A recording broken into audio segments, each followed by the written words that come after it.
What is up, guys? DC here, and today I want to talk about a concept that's kind of popping up a lot in modern day Yu-Gi-Oh! That just hasn't been around in the history of the game, and that is basically playing 3 good cards and 1 bad card. So the most notable example of this, right now at least, is playing 3 Terra Top and 1 Takedown Borg.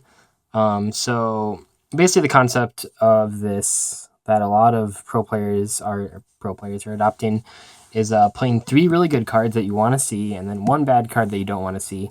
I think a lot of the more medium players and bad players tend to really just want to change the numbers. I've seen a lot of deck list posts on Facebook that are playing 2 and 2 or 3 and 2 and stuff like that, because they just think that you never want to resolve a Terra Top when you don't have a target to search. But most of the good and great and best players in the game have realized that it's usually just better to play the 3 good cards and the 1 bad card. And I kind of wanted to talk about why. So we're talking about a card like Terra Top. You want to see this in your opening hand every single game. That's the point. So you want to play 3 of these.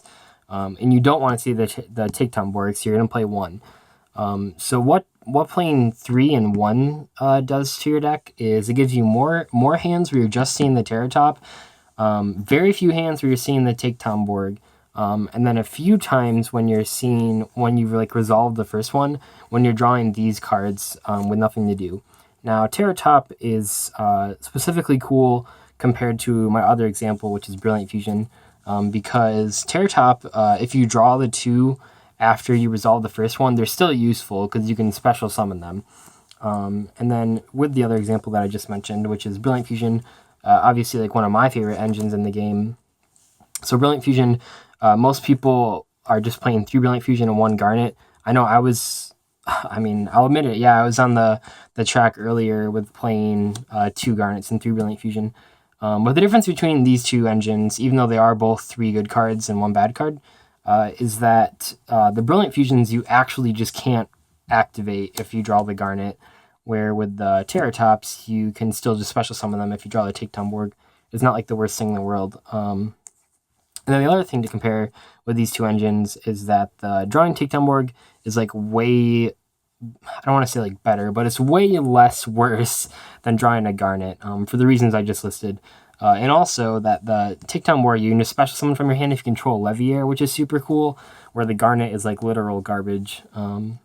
So the trade-off then, not only between these 2 and just these types of engines in general, is that generally the less consistent it is, the more powerful it is. So of these 2, I think Brilliant Fusion is definitely the more powerful. Getting to Seraphonite is just incredible. Million Light Monsters is incredible.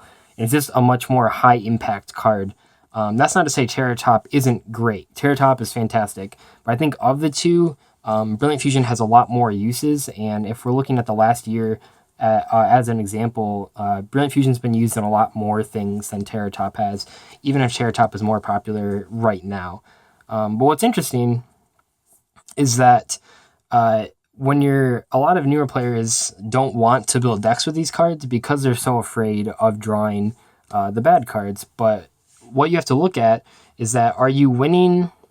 So I guess this is a weird way to look at it, but are you winning more games because you drew the Brilliant Fusion without the Garnet than you're losing because you draw the Garnet? And the answer, if that makes sense, is usually that you're winning more games because you draw the Brilliant Fusion. If drawing Brilliant Fusion is an auto win, which in most decks that you're playing it in is an auto win, then I'm willing to take the many more games where I'm drawing the Brilliant Fusion and win immediately if I'm going to lose a couple games to drawing the Garnet.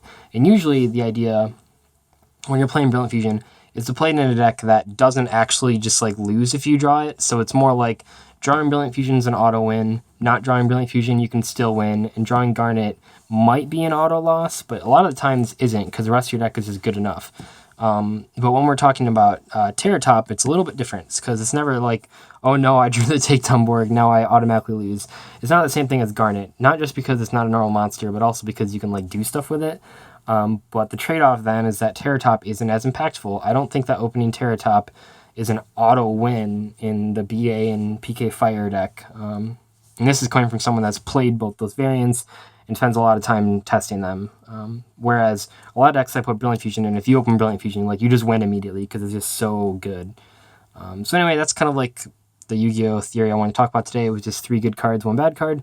I don't know if this is going to continue. It really only works in formats where there's like the decks that can use these cards are like extremely fast.